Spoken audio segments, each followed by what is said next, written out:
Commander's Log, Entry 7. The Southern Tomb gave us a spear that remembers, a book of dead gods, and a coin that won't stop screaming in my pocket. But the only thing that really mattered was the button. We pressed it, and the crypt stayed quiet, down there. Up here, in this hall, is where we find out what answered. If this place has a heart, it's beating somewhere past that statue. Asterion, on you. Press the button and step back.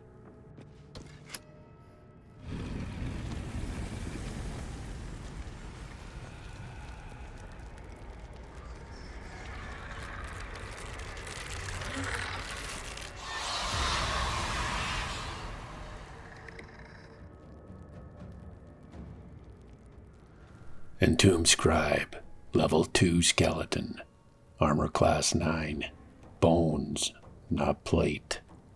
Intelligence is their highest stat. No armor, no martial training. So this one's not here to tank. It's here to think. We delete the Scribe first.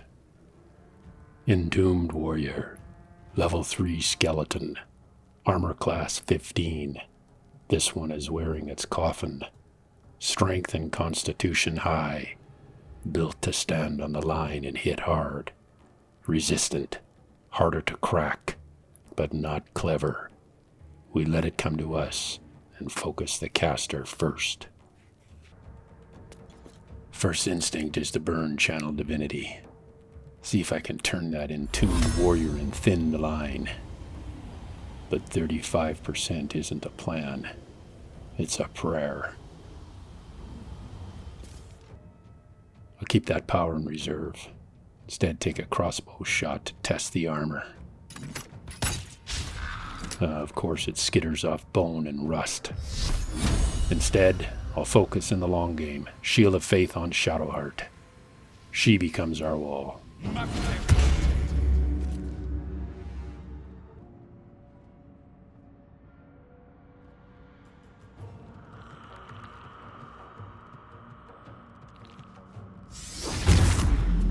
The fog rolls in, thick and sudden. Skeleton scribes shouldn't be casting battlefield magic like this. Either this crypt remembers war, or the thing inside our skulls is whispering tactics to more than just us. We're blind on the front line. Asterion's the only one still seeing straight.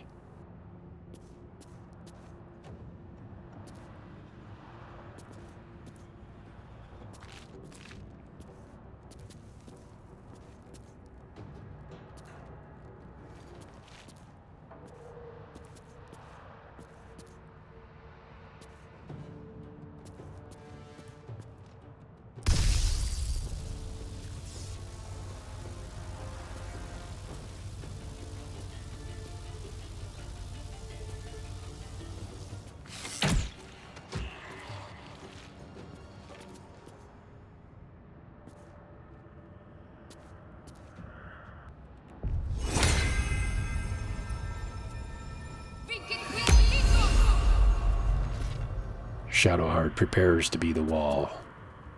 She wraps herself in a protection against the restless dead, then downs a potion of speed.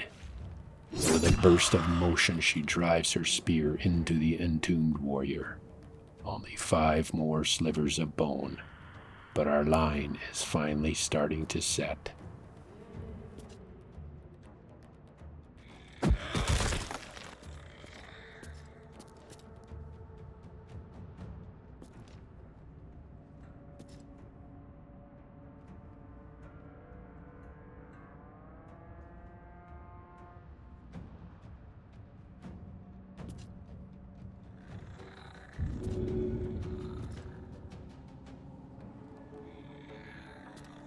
If the warrior wants to throw stones, we answer with something meaner. A pitch of void ball past its shield, aiming for the scribe cowering behind. The blast grabs bone and rags alike, warrior, scribe, and even Shadowheart at the edge of it. She staggers, but keeps her feet, dragged right up beside the entombed scribe. It's a rough shove, but now our priest is exactly where that scribe doesn't want her to be. The scribe finally understands the danger and panics. It drops a dome of silence over Shadowheart, trying to choke off our magic. What it doesn't realize is she isn't here to pray. She's here to drive that relic spear straight through its ribs. They've just muted the one person in this hall who doesn't need words to be deadly.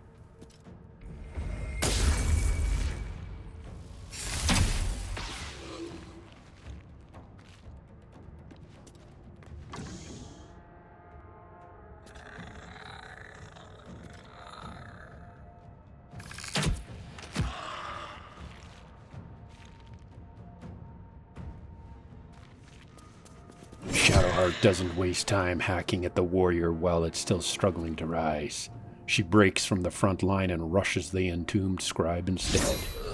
Bone and rags or not, a caster dies faster than a shield, and her spear was made for exactly this kind of work.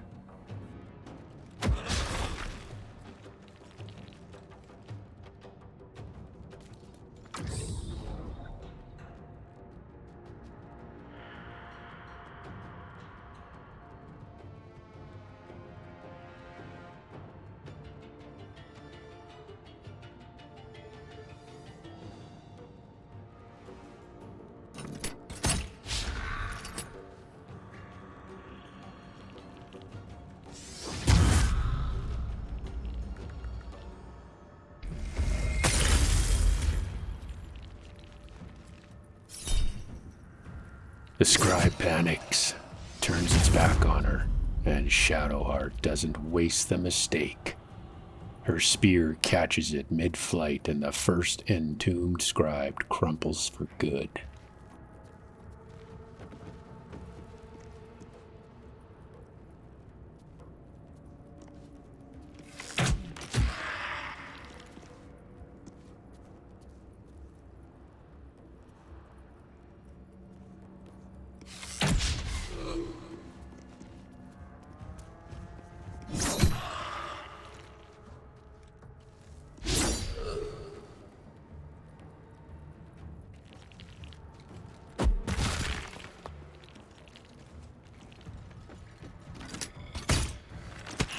We keep the pressure on the scribes. Shadowheart hammers them from one side, Asterion and I from the other.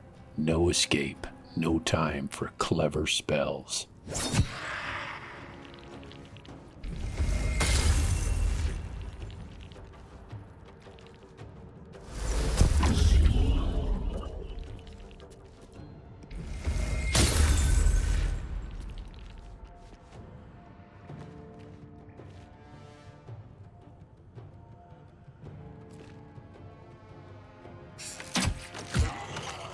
From the rear, Asterion does what he does best. An arrow between brittle ribs and the second entombed scribe collapses. The board is thinning now. 2 scribes left and their warrior champion.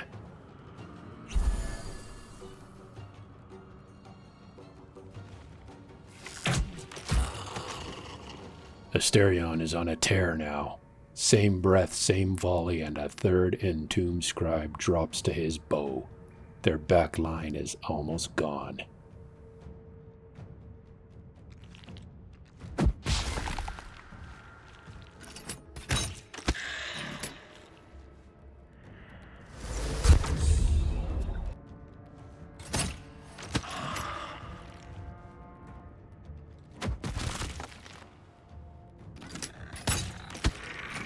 The last entombed scribe drops to a bolt from my crossbow.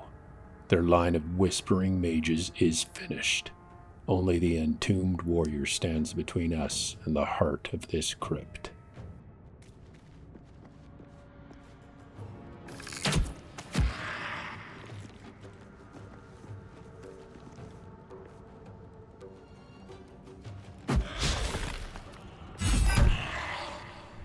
I coat my great club in oil of accuracy and circle in behind the entombed warrior. One clean swing crashes into ancient bone for a brutal 18 points of damage. The blow should have shattered him, but somehow that damn thing still stands.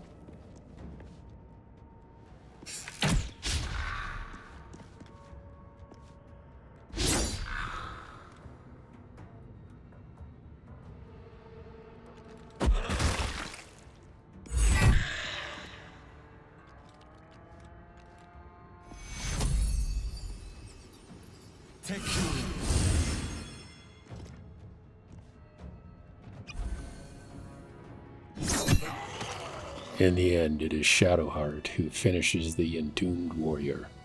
Her spear drives through brittle plate and bone. The last guardian of this crypt collapses at her feet. The last echo of battle fades from the crypt.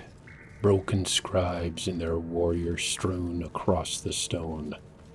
Shadowheart held the line as Asterion hunted the back ranks, and I did my best not to get us all killed. Now we search the bodies and the tombs and see what knowledge was worth such a watch.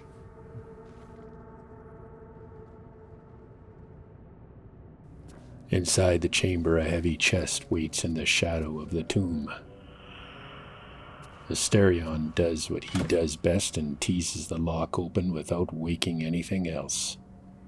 Inside, he finds an amulet worked in graveyard metal, the amulet of lost voices. A promise that the dead will answer when we call, and that Jurgal's scriveners of doom miss nothing. There's a small scatter of gold and a silver chalice laced with rust at its base. Not a king's ransom, but enough to keep us supplied as we push deeper into this place.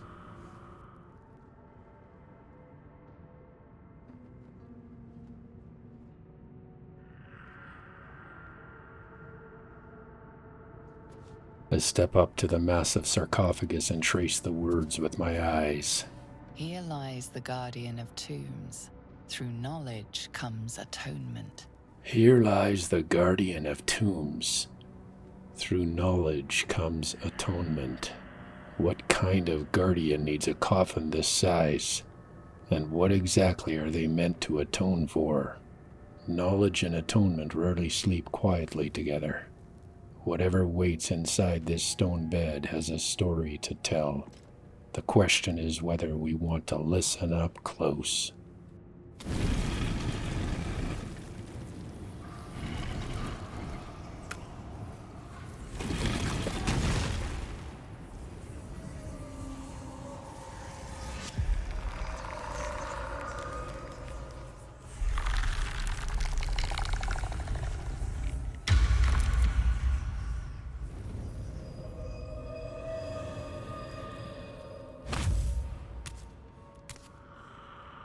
So he has spoken, and so thou standest before me, right as always. What a curious way to awaken. Now, I have a question for thee. What is the worth of a single mortal's life?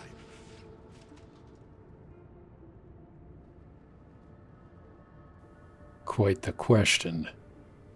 What's the reason for it? Curiosity. Nothing more. Wilt thou answer my question? Yes. Ask away. So, I ask again, what is the worth of a single mortal life? Each life is of infinite value and merits sacrificing everything for. And thus, balance is achieved. If all are at war, none can win. Very well. I am satisfied. We have met, and I know thy face. We will see each other again at the proper time and place. Farewell. I take one last look at the sarcophagus before we leave and decide it would be foolish not to search it. Guardian or not, he is not using any of this now. Stone grinds aside, and there it is. Another soul coin, heavy and hateful in the hand. A tidy stash of gold to keep us in rations and bandages. And nestled among the offerings, an elixir of hill giant strength and a vial of simple poison. Interesting choices for a keeper of knowledge. A drink to lend raw power and a toxin to steal it away. Balance in bottles. Withers spoke of atonement and the value of a life, yet he slept with strength, money, poison, and souls within arm's reach. Whatever ledger he is keeping, it is not written in mercy alone.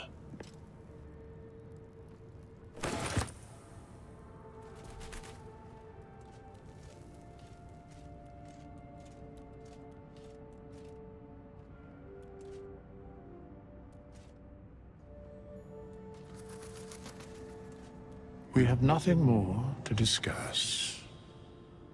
Continue on my way, as if I were not here. I must attend this place after so many years away. We will see each other again soon. Soon is rather vague. When exactly? When the time is proper. I do not know that hour any more than dost thou. But I do know that the longer thou standest here, the farther away our second meeting becomes.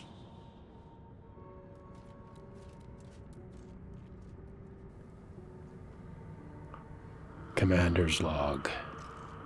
The sarcophagus did not hold a mindless guardian.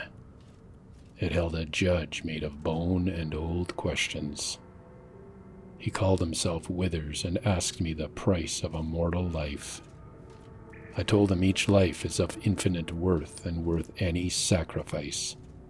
He answered with one word, balance, and promised we would meet again. I do not know who he serves or what debt he is weighing, but I felt weighed all the same.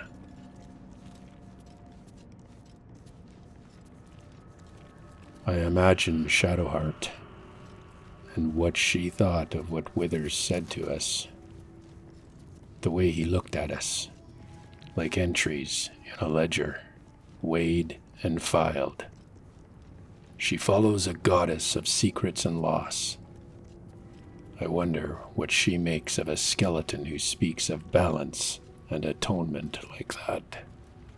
I take a guardian's treasures, and the guardian returns to check his books. He says he must tend to this place after so many years, and that we will meet again soon. If he minds our hands in his coffin, he hides it well. Whatever role he plays down here, we are already part of it now. We have taken enough from this place for one day. Coins from the dead and questions from something that refuses to stay buried. The bones are quiet for now, but my head is not. We'll pull back to camp and let the crypt keep its silence until tomorrow.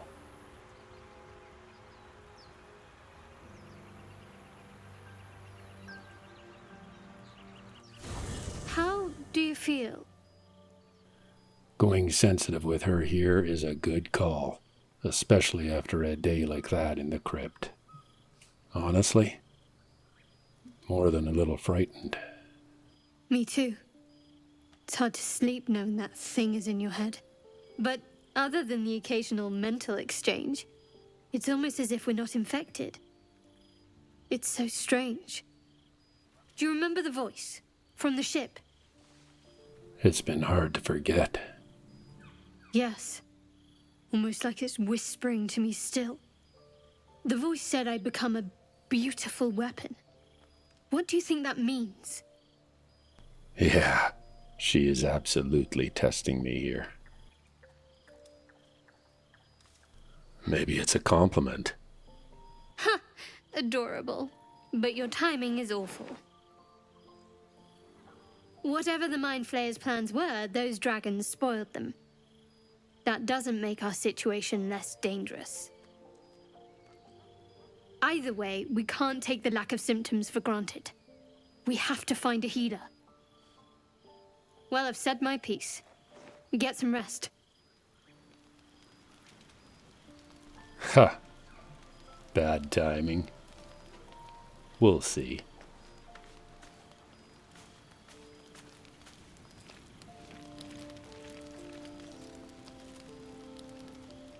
Need something? Sterion, now's as good a time as any. Tell me a little bit more about yourself. Oh, what's to tell? I'm a magistrate back in the city. It's all rather tedious. A magistrate, then. That explains the way you weigh people before you shoot them. Just try to keep the verdicts in our favor. And one other thing. I just wanted to say thank you, Asterion. Your arrows did most of the talking down there, and the scribes listened. Be ready for tomorrow.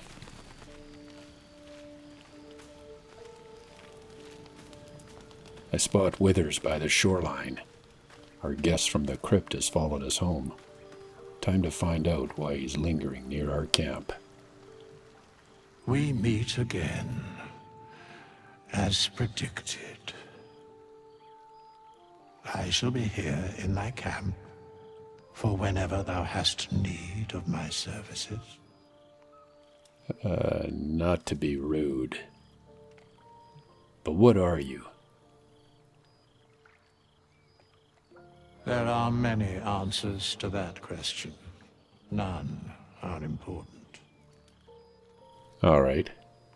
If he's not going to give me the answer, I'm going to focus on the divine energy that I feel from his presence.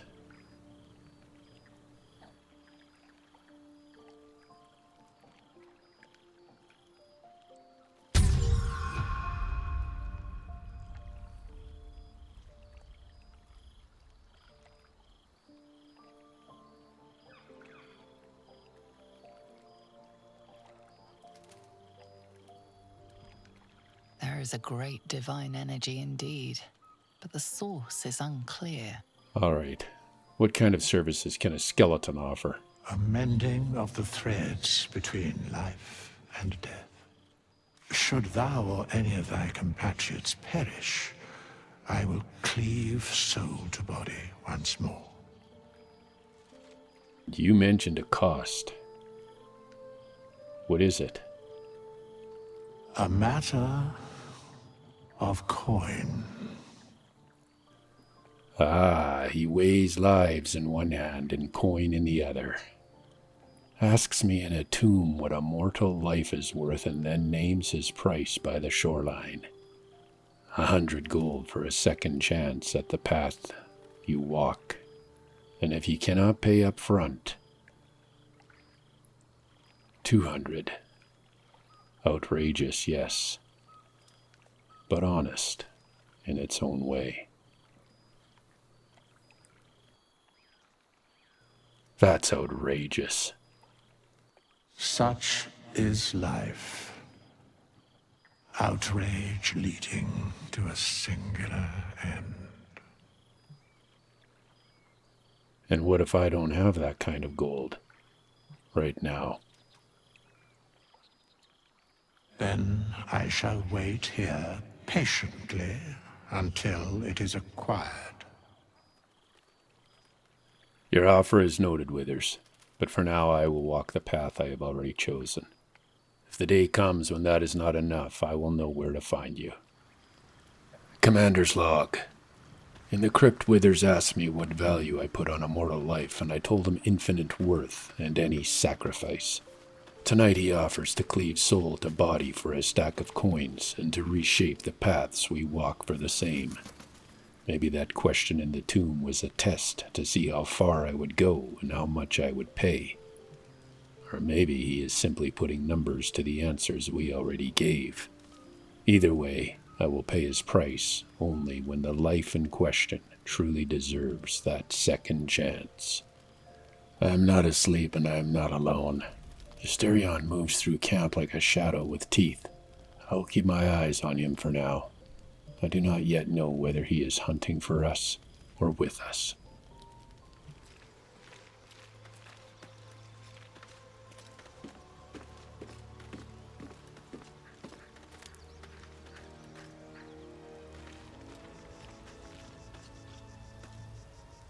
For what it is worth, Shadowheart, I see more than a weapon when I look at you. Beautiful, yes, and dangerous, absolutely. But I would rather stand beside you than point you. That's all I have to say. Get ready, we're leaving soon.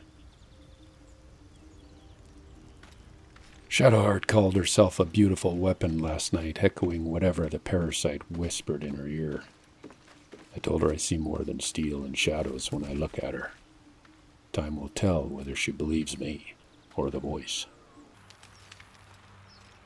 Commander's log. Dawn over the ruined chapel and the crypt behind us feels heavier than the stone above it. We walked in as looters and walked out with questions we cannot yet name. Shadowheart proved she is more spear than sermon today. Asterion turned scribes into kindling from the shadows and then stalked our camp by starlight. And I stood before a skeleton judge who weighed my answer on the price of a mortal life. You know what I really miss about Baldur's Gate? The food. Freshest fish I've ever had. I don't care for fish. Red meat, now, that's a different matter. Rare as can be. Dripping. Well, unless we find a cure, you won't have any teeth to chew it with soon enough. We carry soul coins and strange potions now, but no cure for the very thing in our heads. The parasite still whispers at the edges of thought, and every step away from this place is a step on borrowed time. For now, the plan is simple.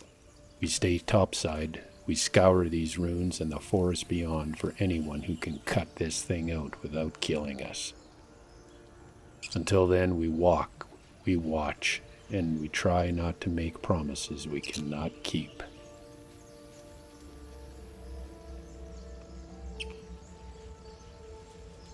Hold that thought. There is movement up ahead. I can hear voices on the path just beyond this rise. Whoever they are, they have chosen the worst possible place to stand between us and a cure.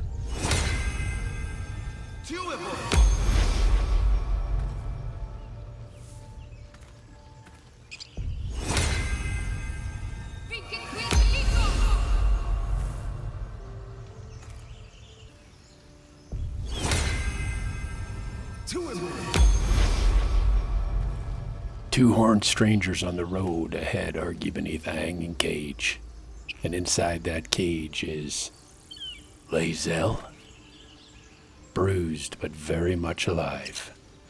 One wants her dead, one wants her freed, and neither has asked what the prisoner thinks. Commander's log. We are out of daylight and out of easy choices. Tomorrow we decide whether to cut down the Gith who tried to kill us or leave her to the mercy of strangers. Of course it's dangerous. One of them carved up Doru's whole squad. So let's leave it. And let the goblins have it? No. We take it to the grove.